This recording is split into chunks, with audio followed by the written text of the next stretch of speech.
Salut à toi, j'espère que tu vas bien. Donc, je m'appelle Maud, je suis thérapeute psychospirituelle et facilitatrice en constellation familiale et systémique. Je te retrouve aujourd'hui dans des un peu meilleures conditions. Et dans la vidéo d'aujourd'hui, je vais parler de... Bon, en gros, je vais faire une rétrospective de mon parcours de flamme jumelle. Donc, cette vidéo, elle est vraiment destinée aux personnes qui ne me connaissaient pas en 2020 et 2022 pour que vous sachiez un petit peu qu'est-ce qui s'est passé. Et ben voilà, si tu fais partie des personnes qui me connaissaient déjà, du coup, si tu as envie de réécouter mon parcours en faisant peut-être la nuance de comment est-ce que je le regarde maintenant, comment est-ce que j'en parle maintenant et quelle énergie j'en parle maintenant, et tu es la bienvenue aussi. Donc le parcours de flamme jumelle, enfin, je sais pas exactement quand est-ce qu'il a commencé parce que à mon sens, je pense que le parcours commence bien avant la rencontre avec le jumeau ou la jumelle d'âme. Donc dans mon cas, il s'agit d'un jumeau, donc je vais parler d'un jumeau, je vais dire il.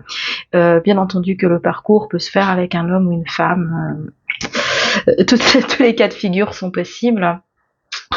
Dans mon cas, comme je le disais, je sais pas exactement quand ça a commencé parce que je pense que ça a commencé bien en amont et que mon âme, quand elle s'est incarnée, elle a dès le départ commencé, enfin probablement même avant l'incarnation, elle a préparé le terreau à ce que ce parcours de flamme jumelle s'accomplisse dans la matière à un moment donné. Donc j'ai grandi dans un milieu, comme pour beaucoup de flammes jumelles, qui a été très très compliqué. Déjà, j'ai été abandonnée à la naissance, donc j'ai eu la blessure d'abandon, mais j'ai aussi pas été reconnue par ma mère, enfin par mon entourage en fait. J'ai en quelque sorte pas été validée dans mon identité, j'avais pas le droit d'être moi. Donc comme tu le sais sûrement, je suis neuroatypique avec un HPI et un TSA associé, et en gros mon comportement quand j'étais enfant, ça n'allait pas, ça n'entrait pas dans la norme, je rentrais pas dans les cases, c'était pas acceptable comme j'étais. Donc j'ai beaucoup été moulée, j'ai beaucoup été conditionnée. Si t'entends des bruits, c'est mes chats qui ont un peu leur quart d'heure. Désolée. Ça n'a pas changé, ils ont juste un peu grandi. Donc voilà, j'ai beaucoup été moulée, j'ai beaucoup été conditionnée pour entrer dans un moule en fait qui me correspondait pas, et on me faisait des reproches, j'étais punie chaque fois que je correspondais pas à ce qu'il fallait. Je pense que dans une certaine mesure tous les êtres humains subissent un peu un phénomène de conditionnement de ce type-là. Je pense quand même que ce conditionnement est probablement plus fort pour les personnes qui sont neuroatypiques, du fait qu'on fonctionne d'une manière très différente de la norme et que c'est pas une différence en fait qui est immédiatement visible à l'extérieur. Il faut que je boive de l'eau, sinon je vais tousser. Désolée. Donc voilà, j'ai grandi dans un climat familial qui était très conflictuel, donc avec un père qui était pervers narcissique, une mère qui avait vraiment un trouble anxieux non diagnostiqué, qui nous a beaucoup surprotégés, qui était beaucoup dans le fait de nous transmettre ses peurs. Dès toute petite, moi j'ai appris à pas exprimer mes émotions parce qu'il fallait surtout pas faire paniquer ma mère en fait. Donc j'ai eu la blessure de rejet en fait qui s'est aussi déclenchée. Avec mon niveau de parcours actuel, je pense que en tant qu'être humain, on a les 5 blessures de l'âme, toutes. Par contre, il y en a certaines qui prennent plus de place que d'autres et qui, du coup, font que peut-être les blessures secondaires qu'on a sont un peu moins visibles. Mais j'ai expérimenté ce phénomène que quand on travaille très fort ces blessures principales, après il y a les autres qui pop et qu'on découvre qu'en fait régler tout, c'est pas encore fait. Donc voilà, j'ai la blessure d'abandon, j'ai aussi la blessure de rejet. Voilà, c'est mes chats, désolée. Pendant le parcours de flamme jumelle, j'étais dans ma blessure de rejet. Mais tout en sachant que j'ai quand même les deux blessures. Donc j'ai eu ce climat familial très compliqué, j'ai été harcelée à l'école pendant, je pense, plus de 10 ans. Je te passe tous les détails, peut-être je ferai des autres vidéos pour en parler si ça t'intéresse, mais en tout cas voilà, j'ai eu différentes épreuves de vie qui étaient compliquées. J'ai été déscolarisée pendant 5 ans à cause d'une phobie sociale parce que j'avais été en échec scolaire.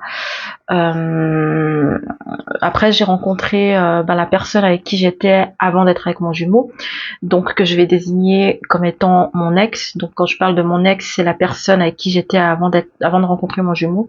Et quand je parle de mon jumeau, je parle de ma flamme jumelle. Et quand je parle de mon compagnon, je parle de mon âme sœur avec qui je suis en couple actuellement. voilà, pour poser directement le vocabulaire. Hein. Donc j'ai rencontré mon ex quand j'avais, je sais même plus là, c'était en 2020. Enfin bref, je suis restée avec, non mais n'importe quoi. Je l'ai rencontré en 2010 et on est resté ensemble jusqu'en 2015. Donc j'ai rencontré mon ex et avec lui pendant quelques années, j'ai cru que je reconstruisais ma vie, j'ai cru que enfin je gagnais les trucs que j'avais pas obtenus, notamment une famille, quelqu'un qui me regardait, qui m'aimait, que je croyais qu'il m'aimait, enfin etc. J'ai vécu une histoire avec cette personne, avec le recul, je me rends compte que c'était pas aussi idyllique que ce que je pensais à l'époque. Mais voilà. Avec cet ex, on s'est séparés en 2015. Ça a été une séparation extrêmement compliquée parce que moi, je m'attendais à un mariage, à des enfants. Je veux plus d'enfants à l'heure actuelle, j'en ai pas, mais il y a eu un bref moment où j'en ai eu voulu. Donc voilà, moi je m'attendais à faire ma vie avec cette personne et au lieu de quoi j'ai eu une rupture, j'ai eu l'infidélité aussi parce qu'il m'a trompée. Et bref, à ce moment-là, ça a explosé en fait toutes les protections que je m'étais mises, tous les sparadraps que j'avais mis un peu sur tous mes traumas et mes blessures, ça a explosé tout ça. Et là, j'ai sombré en fait dans ce qu'on appelle dans le parcours de flamme jumelle la nuit noire de l'âme. Donc en fait, moi j'ai rencontré mon jumeau quand j'étais déjà dans ma nuit noire de l'âme. Lui, il était aussi dans la sienne, parenthèse. Donc voilà, j'étais dans ma nuit noire de l'âme.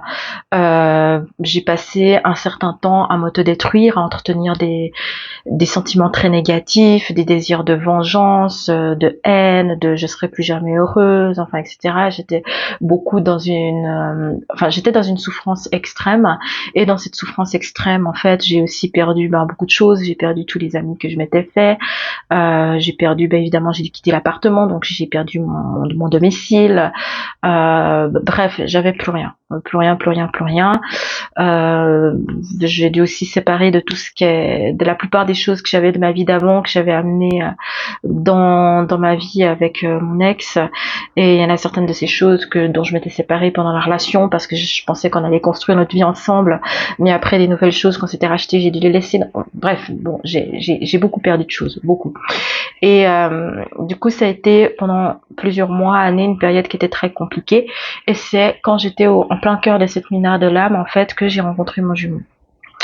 Mon jumeau, lui, sans surprise, il avait vécu dans sa vie précédente, donc sa vie précédente, je veux dire avant de me rencontrer, il avait vécu des épreuves de vie. Je dirais pas que c'était comparable à ce que moi j'avais vécu. C'était très différent.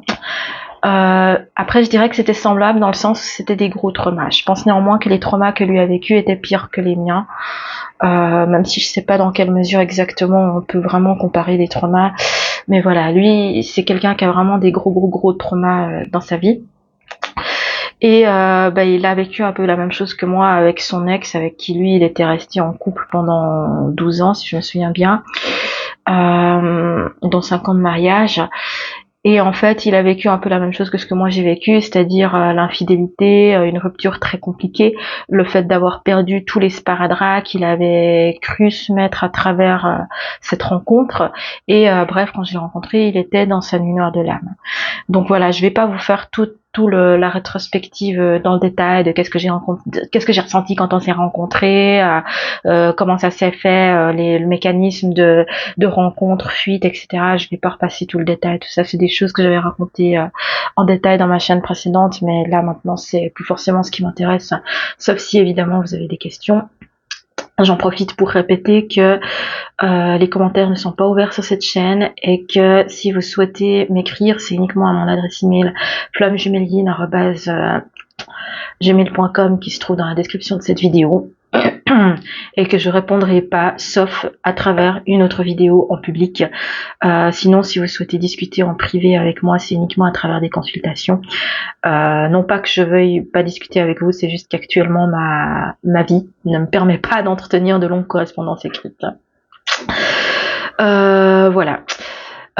Donc, il y a eu un phénomène de mécanisme fuite, etc.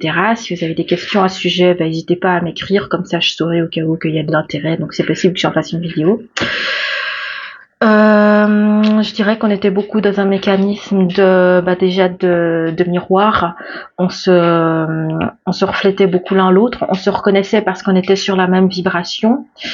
Probablement aussi parce qu'on était dans le même état psychologique. On se renvoyait beaucoup nos blessures et on était aussi dans ce mécanisme qui est très particulier et très caractéristique du parcours de flamme jumelle où il y a déjà il y a un lien d'attachement anxieux évitant d'un côté et il y a un lien d'attachement anxieux insécure de l'autre.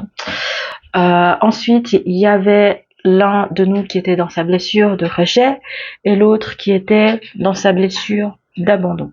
Et ensuite, il y en avait un de nous, enfin une de nous en l'occurrence, qui était dans son excès de polarité yin et l'autre qui était dans son excès de polarité yang.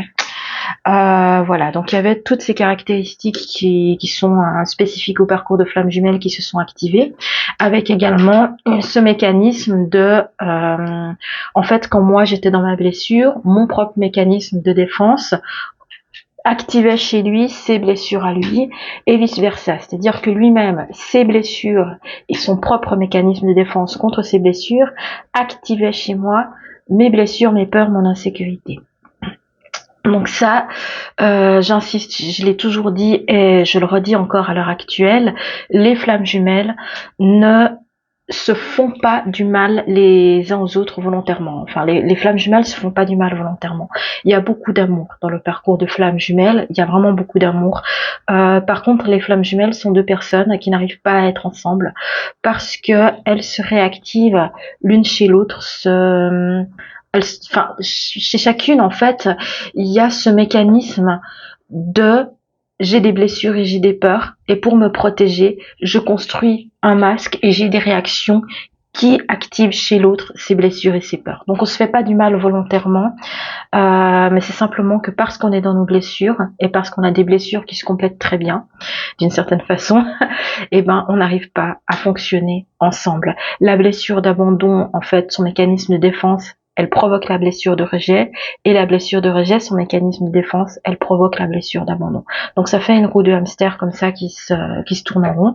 Ça, on l'a vécu pendant pendant un certain temps. Il y a eu évidemment mise en couple, séparation, remise en couple, etc. Et pareil avec une tierce. Je précise que à l'heure actuelle, ça fait depuis 2019 que j'ai pas de contact avec mon jumeau. Il avait liké une fois un de mes posts Facebook qui était public, mais j'ai jamais eu de signe de nouvelles, entre autres depuis que j'ai fait un coming out spirituel. Et je m'attends pas à avoir des nouvelles un jour. D'une part parce que j'ai rencontré une âme sœur et que je sais à l'heure d'aujourd'hui que si j'ai rencontré cette âme sœur, c'est qu'il y aura pas de retrouvailles avec mon jumeau, ou en tout cas, j'en sais rien et puis je m'en fous. Ma croyance à l'heure d'aujourd'hui, c'est qu'il n'y aura pas de retrouvailles parce que tout simplement, ça m'aide à vivre l'instant présent et que je suis déjà engagée avec quelqu'un, donc j'ai pas besoin de quelqu'un d'autre. Donc voilà, je sais plus, du coup, à force de faire des parenthèses, j'ai pas changé, je sais plus ce que je disais au départ. Et puis je vais faire aucune coupure, là je joue pas à la cœur ouvert. Bref, il y a eu ce mécanisme on se réveille les blessures l'un chez l'autre, ça a duré un certain temps. Ah oui, je disais que j'ai pas eu de nouvelles de mon jumeau depuis 2019 et que je m'attends pas à en avoir depuis que j'ai fait un coming out spirituel. Bon, d'une part parce que j'ai rencontré une âme sœur, mais aussi parce que j'ai fait un coming out spirituel et que vu que mon jumeau est un croyant évangéliste, ce que je fais à l'heure d'aujourd'hui est diabolique de son point de vue et que je vois pas pourquoi il changerait de croyance, donc voilà, probablement que je corresponds plus à son idéal féminin, si tant est que je l'ai été un jour. Mais c'est un autre sujet. Pour en venir au parcours, donc ça a duré un certain temps ce mécanisme de fuite, d'abandon, etc. Il y a eu une séparation définitive en 2019. Mes guides, je les appelais pas encore mes guides à ce moment-là parce que j'étais pas encore dans le milieu de la spiritualité et j'étais pas encore informée que j'étais dans un parcours de flamme jumelle. Donc tout ce que je vous raconte là, c'était encore à l'aveugle. Donc mes guides, je savais pas encore que c'était mes guides, mais j'avais canalisé et je savais pas encore que c'était de la canalisation vu que j'étais pas encore médium. Enfin, j'étais déjà médium, mais je le savais pas encore. En tout cas, j'avais pas encore travaillé ma médiumnité. Mes guides, en tout cas, m'avaient informé qu'il y aurait séparation et ils m'avaient informé que c'était nécessaire. Enfin, ça a pas rendu le truc moins douloureux pour autant, mais bref, en tout cas, j'avais eu des messages. En 2019, lui-même a rencontré une autre personne avec qui, de ce que j'ai vu, il est encore en couple aujourd'hui, donc tant mieux. Et j'avoue que j'ai craqué il y a quelques semaines, j'ai vérifié s'il était encore en couple avec cette personne, la réponse est oui, et j'ai été heureuse pour lui, d'une part parce que ça veut dire que s'il m'a quitté, c'était pour une personne qui lui correspondait, avec qui il pouvait vivre une vraie relation et pas une personne toxique comme son ex d'avant, avec qui il était à l'époque où on était encore, disons, en contact. Donc voilà, lui, il a rencontré quelqu'un d'autre avec qui il s'est mis en couple, donc il a coupé les ponts avec moi. J'ai pas aimé la façon dont il l'a fait parce que simplement il m'a pas dit la vérité et que à l'époque je pensais qu'il y avait entre nous quand même assez de respect et d'affection pour qu'il me dise la vérité. Ça n'a pas été le cas, donc c'est quelque chose qui m'a déçu et qui me déçoit encore à l'heure d'aujourd'hui. Même si j'ai pas du tout de sentiments négatifs par rapport à ça, c'est juste que j'aurais voulu que ce soit autrement. Donc lui il m'a quitté, voilà, il a vécu son parcours de son côté. À partir de là, moi j'ai pas cherché à reprendre contact avec lui, j'ai respecté sa volonté de prendre de la distance. Enfin pas au début parce que j'étais pas au courant que, en fait la dernière chose qu'il m'a dit quand on s'est vu, enfin même par message en fait, la dernière chose qu'il m'a dit c'est on se redit bientôt pour boire un verre. Donc évidemment moi j'ai passé quelques mois à attendre. Et après j'ai compris qu'il s'était mis avec quelqu'un d'autre et qu'il n'y aurait pas de reprise de contact. Moi je suis autiste donc je comprends que les choses au premier degré. Donc oui il m'a fallu du temps pour comprendre que peut-être que pour quelqu'un de neurotypique ça aurait été plus simple, j'en sais rien. En tout cas moi j'ai pas compris les sous-entendus. Et du coup c'est vrai qu'au début j'ai essayé de reprendre contact, j'étais face à un mur et puis à partir du moment où j'ai compris qu'il était avec quelqu'un d'autre et qu'il n'y aurait pas de reprise de contact, à ce moment-là j'ai respecté. Je l'ai laissé vivre de son parcours de son côté. J'ai jamais réessayé de reprendre contact depuis 2019. De mon côté, quelques mois, peut-être 2-3 mois après, donc il y a eu ce dernier contact. Quelques mois après, j'ai été informée du parcours de flamme jumelle. Avant ça, il y avait eu diverses synchronicités. Donc moi, j'étais à ce moment-là très cartésienne, pas du tout croyante dans les énergies, le magnétisme, tout ça. Je pensais que c'était de l'arnaque. Les guides, on n'en parle pas. Enfin bref, moi, j'étais complètement fermée à ce milieu-là parce que toute ma vie, j'étais éduquée dans un milieu qui était très cartésien. Donc j'ai eu à ce moment-là plusieurs synchronicités qui ont fait que je me suis peu à peu ouverte à cet univers. J'ai rencontré des gens qui étaient médiums. J'ai eu une amie, une personne qui était mon amie à ce moment-là, mais qui l'est plus depuis, qui était chercheuse en psychologie, qui m'a dit qu'elle avait téléphoné à une voyante et que ça marchait bien, donc elle était curieuse que j'essaye. Voilà, il y a eu des synchronicités qui ont fait que peu à peu je me suis ouverte à cet univers.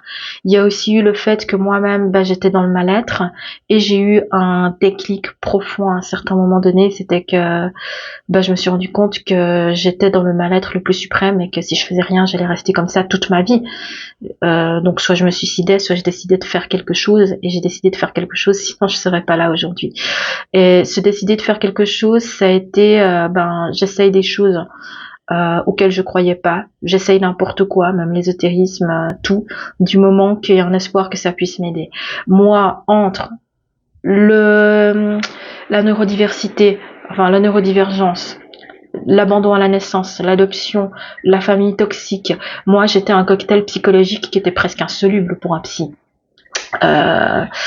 C'était trop compliqué. L'un des derniers psys que j'ai essayé d'aller voir, qui était assez jeune, il m'a dit qu'il n'avait pas l'expérience nécessaire pour m'accompagner. Donc moi je me suis un peu découragée à ce moment-là avec les psys. J'ai décidé de tenter d'autres choses. J'ai découvert les thérapies brèves. Les thérapies brèves, ça m'a beaucoup aidé. Je pense que je ferai une autre vidéo sur les outils qui m'ont aidé pendant le parcours. Là, je vais rester sur qu'est-ce qui s'est passé dans les faits. Donc j'ai eu diverses expériences qui ont fait que je me suis ouverte au milieu des énergies, au milieu de la spiritualité. Moi-même, j'ai compris à un certain moment que je ressentais les émotions des autres, pas seulement les miennes.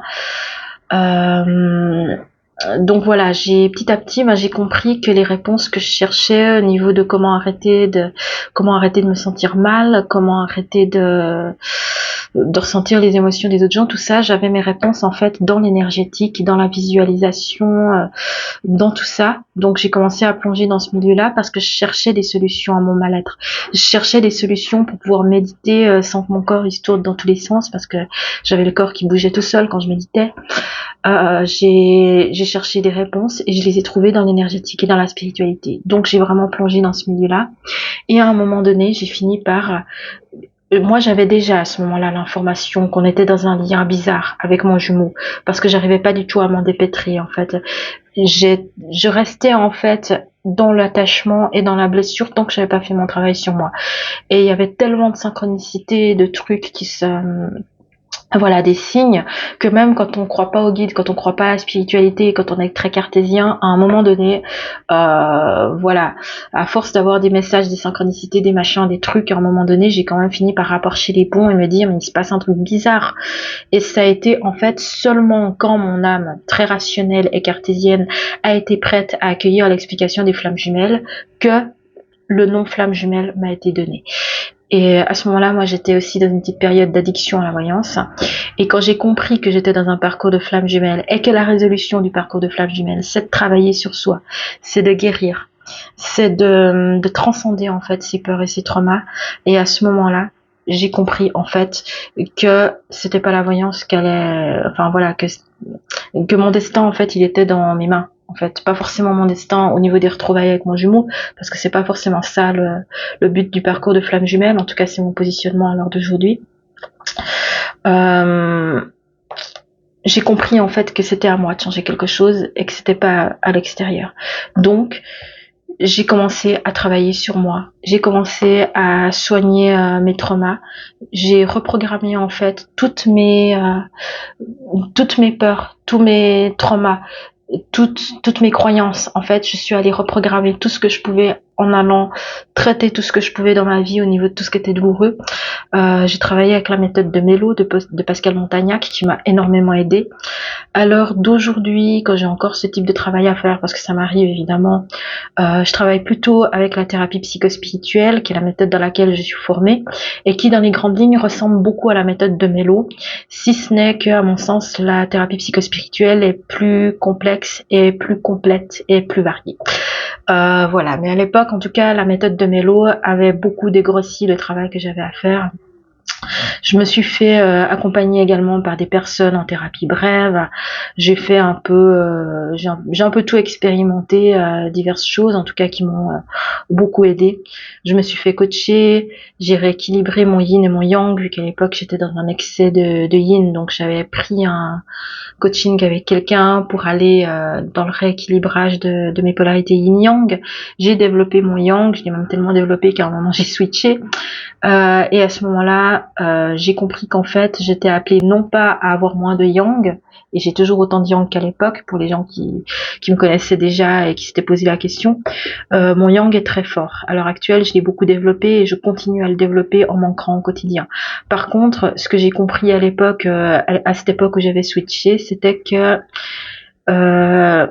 j'avais à développer mon yin beaucoup plus. Et je te cache pas, à l'heure d'aujourd'hui, mon yin n'est toujours pas développé assez. Ça voulait dire que j'avais à développer ma médiumnité beaucoup plus, ma connexion beaucoup plus, mon ouverture beaucoup plus. Et j'étais appelée à développer en fait un yang extrêmement fort parce que j'ai aussi à développer un yin extrêmement fort et que être très connecté là-haut, ça demande aussi d'être très ancré sur la terre. Et moi, je sais à l'heure d'aujourd'hui que j'ai un chemin de vie qui consiste à être un liant entre l'en haut et l'en bas, mais qui consiste à ramener des informations sur la Terre et à être bien ancré sur la Terre. Donc moi, j'adhère pas du tout aux théories qui disent de sortir de la matrice, tout ça, j'y crois pas. En tout cas, c'est pas mon discours. Mais pour moi, en fait, il y a un pont qui doit être fait entre le ciel et la terre, et tout ce qui est de la lumière céleste a besoin d'être ramené sur la terre parce qu'on vit sur la terre, et donc pour être incarné sur la terre. Voilà. Donc j'avais switché une époque. J'ai commencé à travailler sur moi, j'ai guéri de plus en plus mes traumas, mes blessures, mes machins, mes trucs. Et au fur et à mesure que je me reconnectais à mon essence, que je guérissais mes traumas, que je devenais de plus en plus moi, mon chemin de vie, mon parcours de vie, ma mission d'âme, enfin voilà, ce que je suis venue faire sur la Terre, c'est devenu de plus en plus évident.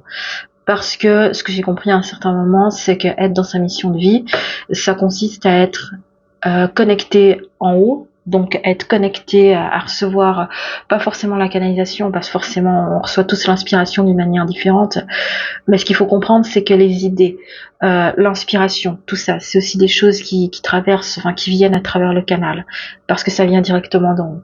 Donc pour moi, plus on est aligné et au plus on est réceptif et donc on est connecté à l'en haut, et au plus on a aussi un yang qui est développé dans la matière et qui permet en fait de poser des actions dans la matière, et au plus on va poser des actions qui sont alignées en fait à ce qu'on canalise d'en haut. Donc au plus on est dans sa mission de vie. Donc pour moi, la mission de vie est pas quelque chose qui se cherche. C'est quelque chose qui s'exprime de façon naturelle à partir du moment où on est connecté en haut et à partir du moment où on est ancré en bas. Donc à partir du moment où on a un bon équilibre yin-yang, en fait la mission de vie, elle se manifeste d'elle-même. Parce que c'est ce qu'on aime, c'est ce qu'on est appelé à faire, c'est ce qui est naturel pour nous et c'est ce qui est facile. Moi, j'ai canalisé à l'époque l'information qu'il fallait que je me forme comme thérapeute. J'étais encore trop dans mes croyances, blocages, conditionnements, etc. Pour me projeter comme thérapeute, mais mes guides voulaient que je me forme comme thérapeute. Donc j'ai fait. Et je peux vous dire qu'ils m'ont envoyé des bons gros signes, hein. Il y a même eu un moment où j'ai perdu un emploi parce que j'avais pas fait la formation qu'ils m'avaient dit de faire à cause du fait que j'avais un emploi. Donc j'ai perdu cet emploi. Voilà, il y a eu des gros signes comme ça qui me disaient qu'il fallait que je me forme comme thérapeute. Moi à l'époque je me projetais pas du tout comme thérapeute, mais en tout cas voilà, j'ai fait j'ai suivi les signes et j'ai fait. Ils avaient raison parce qu'en fait j'adore être thérapeute. Simplement je pouvais pas le savoir avant de l'être, parce que moi je suis un peu une personnalité qui a besoin d'expérimenter les choses pour savoir si j'aime ou pas. Donc il fallait que je sois d'abord thérapeute et ensuite je pouvais estimer si j'aime ça ou pas. Il se trouve que je suis douée là-dedans et que c'est facile pour moi et que j'aime vraiment beaucoup ça. Donc ils avaient raison, mais je le savais pas. Donc voilà, je me suis formée comme thérapeute en suivant les signes. Et du coup, j'ai commencé à exercer également dans la matière, à ouvrir un cabinet, tout ça, toujours en suivant des signes. Parce que quand j'implantais pas assez vite, en fait, ils m'envoyaient enfin des petites foudres karmiques. Enfin, je considère pas que les foudres karmiques soient une punition divine, hein. Je précise ça. À mon sens, c'est une mauvaise définition. Mais karmique, pour moi, c'est un adjectif qui est lié au karma. Donc, c'est simplement que quand on n'est pas assez aligné enfin dans mon cas quand j'étais pas assez alignée avec mon mission d'âme, ben mon karma venait me rappeler qu'il fallait que je m'aligne. C'est ce que moi j'appelle des foudres karmiques. Donc voilà, j'ai eu des foudres karmiques pour me ramener en fait dans ce que j'avais à faire et pour aller au-delà de mes peurs quand j'en avais, parce que j'avais sacrément beaucoup de peurs et de croyances et du coup j'implantais pas.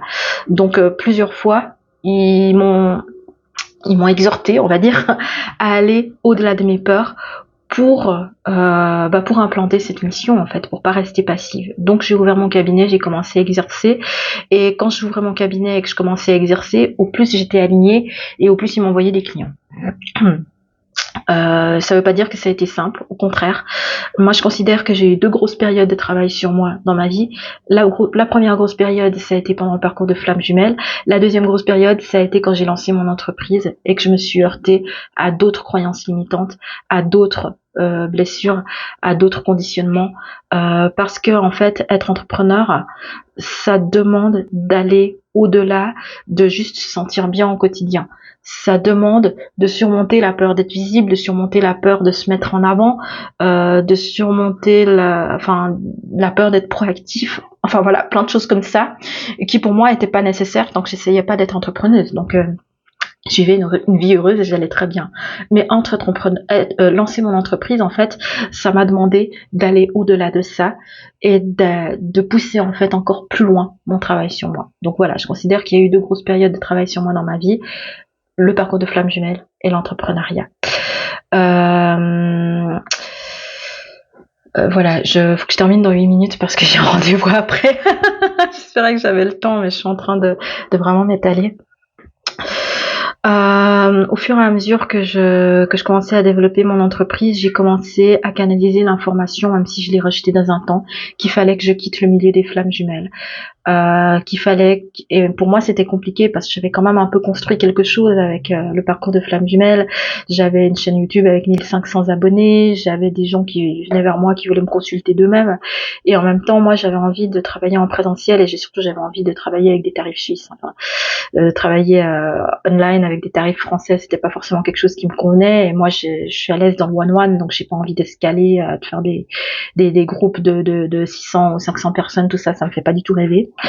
C'est pas ce que j'aime en tout cas, donc je vais pas le faire. Voilà, donc du coup au niveau du business model, moi j'avais envie de changer, j'avais pas envie de faire du online, et puis bah j'avais une communauté qui était beaucoup online. Bref, j'ai commencé à canaliser l'information qu'il fallait que je quitte le milieu des flammes jumelles, qu'il fallait que j'arrête d'en parler. Je savais pas pourquoi, mais je canalisais l'information. Pour moi, ça a quand même été un pas qui était dur à franchir parce que j'avais quand même bâti une sacrée communauté, et que je savais que si je tournais le dos à tout ça, bah j'allais pas le faire à moitié, j'allais fermer tout ce que j'avais construit. Et pour moi, c'était une étape qui était difficile à franchir. Mais néanmoins, je canalisais que l'information qu'il fallait le faire en fait. Et puis aussi l'égrégore des flammes jumelles, je vais pas te le cacher, je trouvais qu'il était quand même sacrément malsain, qu'il y a beaucoup d'ego spirituel dans le milieu des flammes jumelles, un ego spirituel auquel j'ai plus envie de me heurter, étant donné que c'est un parcours d'éveil de conscience, il y a un peu tout le monde qui se croit plus éveillé que tout le monde, et qui du coup se croit supérieur à tout le monde, et qui se croit apte à donner des conseils à tout le monde, gna gna gna, donc c'était vraiment quelque chose qui me convenait plus. Et aussi certaines croyances et conditionnements du milieu du flamme jumelle me convenaient plus non plus, en fait, notamment le fait que oui, on a une connexion d'âme à l'autre, mais de là à dire qu'on est captif de ce parcours, à mon discours actuel, c'est que je pense que ce n'est pas vrai. Par contre, ce que je pense, c'est qu'on est captif de ce parcours aussi longtemps qu'on n'a pas travaillé nos blessures assez pour pouvoir en sortir, aussi longtemps qu'on ne s'est pas aligné assez pour pouvoir voir un autre chemin, aussi longtemps qu'on n'a pas travaillé assez. Oui, on est captif du parcours, mais et c'est le propre, la définition du lien de flamme jumelle, hein. Par contre, à partir du moment où on a travaillé assez, bah oui, les voies de sortie, elles existent, et je pense que si aujourd'hui je suis amenée à reparler des flammes jumelles, c'est pour parler de ça, parce que je vois pas pourquoi d'autres, mais une fois de plus, je sais pas pourquoi j'ai recommencé, donc voilà, je suis les signes, je suis l'intuition, je suis ma guidance. J'ai commencé à canaliser qu'il fallait que je sorte du parcours. J'ai fini par mettre en pause ma chaîne, à déclarer que voilà, j'ai enlevé certaines de mes vidéos, sauf les plus importantes. Et après, ben j'avais fait un gros soin avec Céline Vlamink. Donc oui, je l'ai jamais dit, mais mon parcours de flamme jumelle, il a été validé par une dizaine d'autres personnes en tout. Je les compte plus, mais pour citer certaines personnes célèbres de la YouTube sphère, flamme jumelle sphère, il y a eu Pascal Montagnac, il y a eu Elisabeth Paria, il y a eu la personne qui m'a accompagnée avec la méthode Fabien Marchand, je vais pas citer son nom parce que je me suis brouillée avec et que je vais pas lui faire de pub. Il y a eu Céline Flaming, enfin bref, des gens, tout plein. Et aussi des gens qui sont pas sur la YouTube sphère. Et une constellation familiale aussi, j'en parlerai peut-être une fois, mais il y a eu une constellation aussi dans laquelle mon jumeau était apparu. Alors que je voulais pas qu'il vienne, mais il est venu quand même, vu que dans les constellations, ben il y a toujours ce qui doit se montrer qui se montre. Bref, j'ai commencé à canaliser qu'il fallait que je m'écarte, donc j'ai commencé à le faire. J'ai fait un gros soin avec Céline Vlamink, et environ 3 semaines avec ce soin, j'ai découvert que j'avais envie de retrouver du contact avec des hommes, que j'avais envie de retrouver de la sexualité. Moi, pendant 7 ans, j'ai été célibataire, et vu que je suis demisexuelle, j'ai pas vraiment de désir sexuel quand je suis pas amoureuse. Donc je ressentais pas le besoin, mais là j'avais envie d'avoir une sexualité, j'avais de nouveau envie d'avoir une vie sexuelle en fait. Donc je me suis dit ok, je vais y aller, je vais rencontrer des hommes. J'ai fait 2 rencontres pendant l'été, et après j'ai rencontré mon compagnon avec qui je suis en couple aujourd'hui, et qui est une âme sœur, qui a déjà été validée d'ailleurs par quelqu'un comme une âme sœur karmique, qui est une âme sœur, et avec laquelle je vis une relation, je vais pas dire très harmonieuse, parce que forcément on a eu des hauts et des bas, le temps d'apprendre à se connaître, le temps de s'ajuster, ça c'est le propre de tous les couples, et ça j'en parlerai aussi sur cette chaîne, c'est vraiment le propre de tous les couples. Le parcours de flamme jumelle, c'est un autre niveau d'intensité, et c'est lié à des blessures très spécifiques. Mais après, le fait de devoir s'ajuster, le fait de devoir travailler sur soi pour réussir à être avec l'autre, ça, dans une certaine mesure, c'est le propre de tous les couples. Donc ça, on l'a traversé. Et je pense qu'on le traverse aujourd'hui encore, même si maintenant ça fait 2 ans qu'on est ensemble et je crois qu'on se connaît assez pour avoir surmonté les principales difficultés qui ont fait qu'on aurait peut-être pu se séparer à un moment. Mais là, je sais que c'est quelqu'un que j'aime profondément. Je sais que c'est quelqu'un avec qui on a le potentiel de faire beaucoup d'années ensemble. Je sais que c'est quelqu'un avec qui on est à la fois très différent et en même temps très semblable sur certains points. Tout ça, c'est peut-être des choses dont je reparlerai, mais voilà. J'ai rencontré mon âme sœur. C'était quelque chose dont j'avais été d'une certaine manière prévenue aussi, dont j'ai été prévenue aussi par d'autres en guidance. Euh, c'est quelque chose qui était juste pour moi. Et pour m'engager pleinement dans mon parcours avec mon âme sœur, j'ai choisi à l'époque de fermer totalement ma chaîne de flammes jumelles parce que aussi je ne vibrais plus avec les choses que je racontais dedans. Mon point de vue a changé, j'ai pris du recul, j'ai pris de la hauteur. Je crois toujours profondément à ce parcours de flammes jumelles, mais à l'heure d'aujourd'hui, je crois aussi profondément à mon lien avec mon âme sœur. Et il y a une chose que je peux vous dire, c'est que si mon jumeau à l'heure d'aujourd'hui devait reprendre contact avec moi, moi j'accepterais pas le contact. Si je le croise dans la rue par hasard, peut-être je vais échanger 2-3 mots avec. Je suis pas à ce niveau-là de haine, bien au contraire. Mais par contre, à l'heure d'aujourd'hui, je ne veux plus de relation avec mon jumeau parce que j'ai déjà quelqu'un qui comble ma vie. Et s'il devait juste reprendre contact avec moi par message, je pense que je lui répondrais pas parce que ce serait juste pas approprié. Donc voilà où j'en suis à l'heure d'aujourd'hui. Je vais devoir y aller à mon rendez-vous, donc voilà, je vais terminer cette vidéo ici. Je vous parlerai plus en détail de quels ont été ces signes qui m'ont permis qui ont fait que j'ai quitté le milieu des flammes jumelles, de qu'est-ce que j'ai ressenti, de comment ça s'est fait ma rencontre avec mon âme sœur, de qu'est-ce que je construis avec lui à l'heure d'aujourd'hui, de quels ont été les outils qui m'ont aidé. Je pense que tout ça, je suis amenée à en parler parce que moi, j'ai une médiumnité où quand je parle à voix haute, en fait, ce qui est juste, je le ressens que c'est juste. Donc tout ça, je sais que je vais être amenée à en parler parce qu'au moment où je l'ai dit, je ressens que c'est juste. Et ce sera l'objet d'autres vidéos. À l'heure d'aujourd'hui, je vais te laisser. Je vais mettre cette vidéo en ligne à un certain moment de la journée. Merci de ton attention. Et si tu veux m'écrire, sachant que je répondrai pas, tu peux m'écrire à l'adresse flammejumeline@gmail.com pour me dire qu'est-ce que tu voudrais que j'aborde dans d'autres vidéos. Et sinon, mes coordonnées sont dans la description en dessous. Je te souhaite une très belle journée et je te dis à bientôt. Ciao, ciao.